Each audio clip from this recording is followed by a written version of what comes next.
Good morning, dolls, and welcome to Little Gretchen's Workshop. So these are some trunks that I made a few months back, but today I'm going to personalize them and distress them. Now, the second one, the lighter color wood, that's the one that belongs to Marguerite. The one that was on screen when the video started is the one that belongs to Miss Mazzie. It's a little bit darker, and I wanted it to look more worn and distressed than the one that Marguerite has because it would be older and would have traveled more than the one that the 19-year-old granddaughter has. Now, these are a few of the things that I have inside the box that I wanted to be as personal items that belong to Miss Mazzie, but I'm going to go through them to determine which ones I'm going to keep and which ones I'm going to save for another project.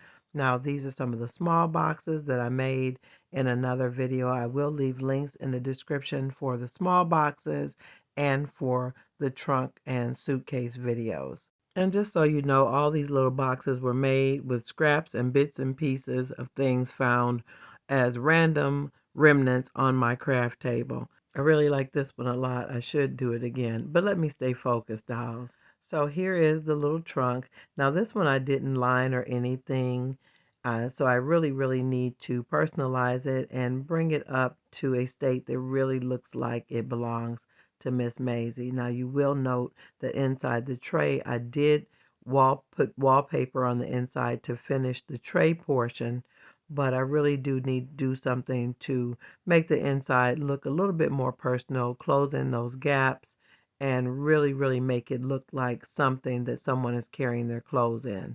Now I do have these little travel labels. They're definitely something you could print off the internet, but I actually purchased them from Minimum World. So I've got them all cut out and ready to add to my trunk.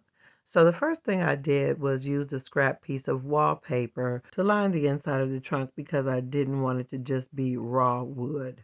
Now again, dolls, this is not a mandatory step. This is something I'm doing because I think it looks more decorative. And I imagine if I was a woman during those times, I would want the inside of my box that I carry my clothes in to be pretty. Adding the wallpaper personalizes it and takes away the industrial look. Now, dolls, after I sized the paper, I went on to add the tacky glue to cover the portions of the trunk that I wanted to be covered. Now, dolls, I definitely want you to take your time with this process. It definitely took me longer than is what's shown in this video.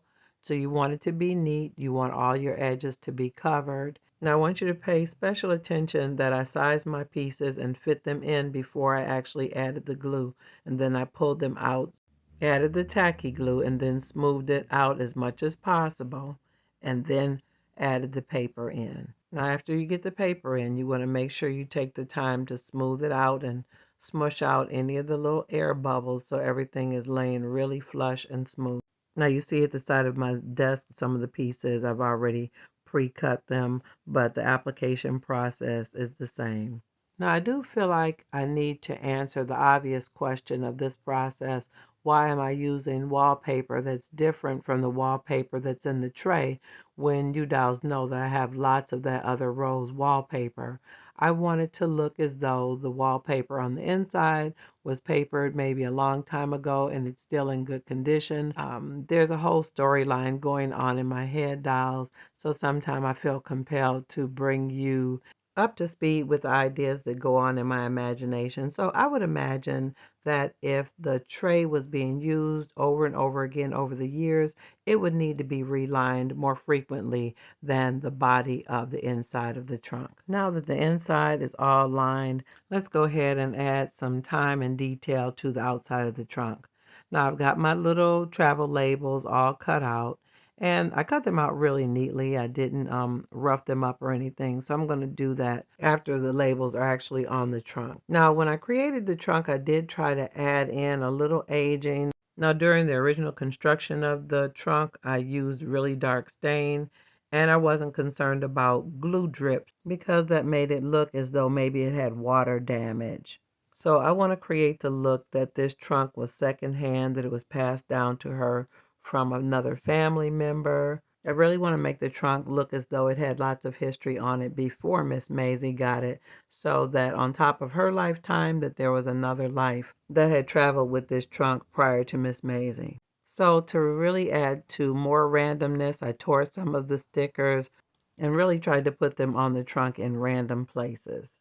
So I kept adding stickers and pieces until I felt it was complete. So I had another piece of luggage that I created during the same series that I made the trunks. Now I will leave a link in the description, but I wanted to enhance it as well. Now it's all wooden, it doesn't have any fabric or anything on it. And I did the same thing, just adding random stickers in different places on it, just to give it a well-traveled look as well. Now, after I'd added as many stickers as I had left from doing the trunk, I realized I wanted a few more pieces on the little suitcase. And I found a couple random pieces of pictures that I tore off and I just glued them on as well. I cut them into the shapes of some of the stickers and tore them and glued them on to make them look as though they were stickers. So sometimes, dolls, you just have to improvise because from a distance you won't be able to tell what the little labels say. And I believe so much of the beauty and fantasy of doll houses and miniatures is the illusion. And if at some point somebody inspects some of these little labels and realizes they're not actual travel stickers, then they can just go ahead and call the dollhouse police. Now, after I thought I was finished with the inside, I thought about this little edge around the inside of the lid. I just felt like it needed a little something extra. Miss Mazzie is such a dainty lady. I thought maybe her little trunk would have a little lace in it. So I had a little scrap piece of lace that I thought would fit really nicely around the edge of that inner part of the rim of the lid. And I just put a little tacky glue on it and ran it around three sides of the trunk. I didn't do it on the fourth side because it won't even be visible when the trunk is open. And here I'm just showing you what the lace looks like. And I did end up putting a little wallpaper on that fourth side. So the three sides have lace and the fourth side has paper. I really like the way this turned out. It really, really looks cute. So let's go ahead and do some additional distressing. So dolls, in this frame I'm using a product called Distress Oxide. I actually use it on my book sometime. And the color is called Rusty Nail. And I'm tapping it on top of some of the labels to make them look a little stained and roughed up. And I am putting it on some of the wood, some of the corners, just kind of randomly tapping it around to add a little additional wear and tear to the trunk. Now, after I got comfortable with the amount of distress oxide I got on there, I went ahead and added my alcohol and acrylic paint wash.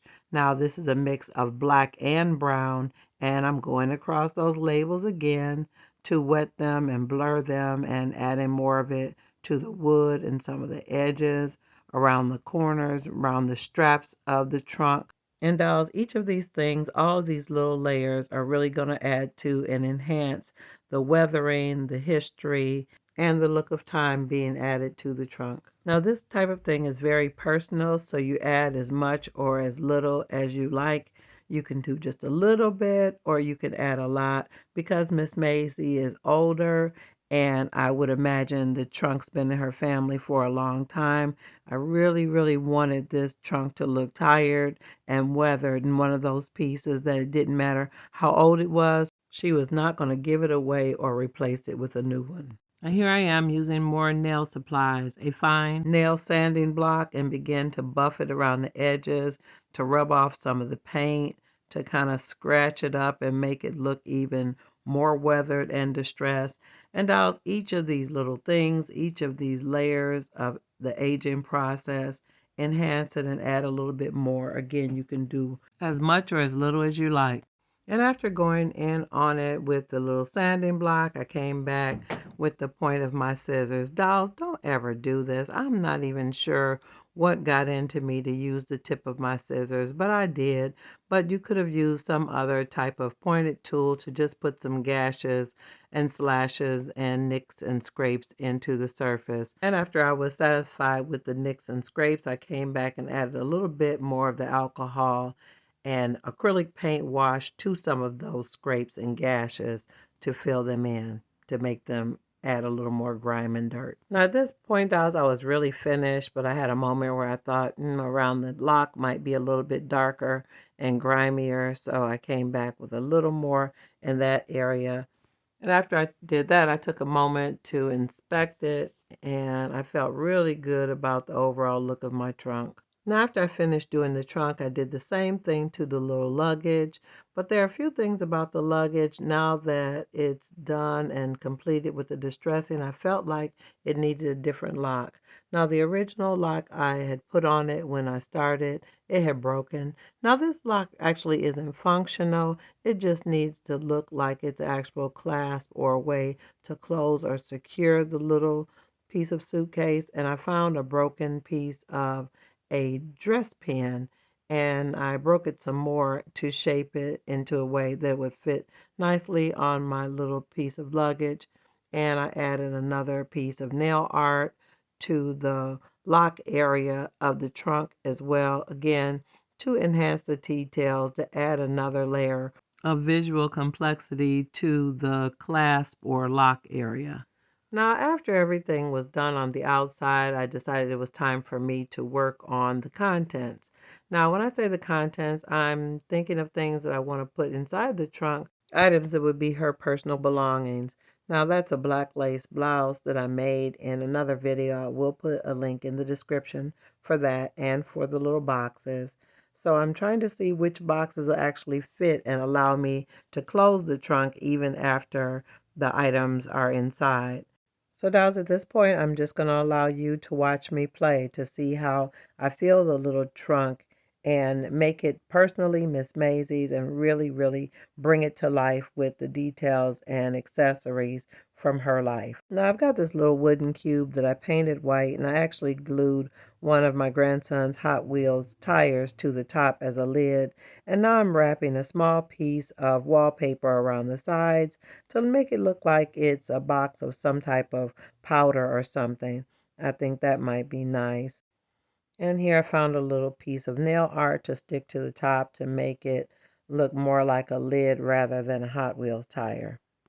So now that that's done, let me set that aside. And I've got these little doilies. I got these out of a bundle, and I think they'll look really cute, like they're remnants or holdovers from maybe one of the houses she owned when she was younger and raising her family. So I'm going to put that in there as well. I really like the way it's coming together. I need a few more pieces. Now, this was my version of what a corsage looked like. So Miss Maisie is very sentimental, so I thought she would have that in her trunk. And then I found some money. It's a little bit large, but grandmas always have big money, so we're going to tuck that in her luggage as well. And here are a few letters from her husband that he wrote her. They're stained and old, so I want to put those in the bottom of the trunk because she always keeps them and reads them from time to time. So I'll put that under the big money.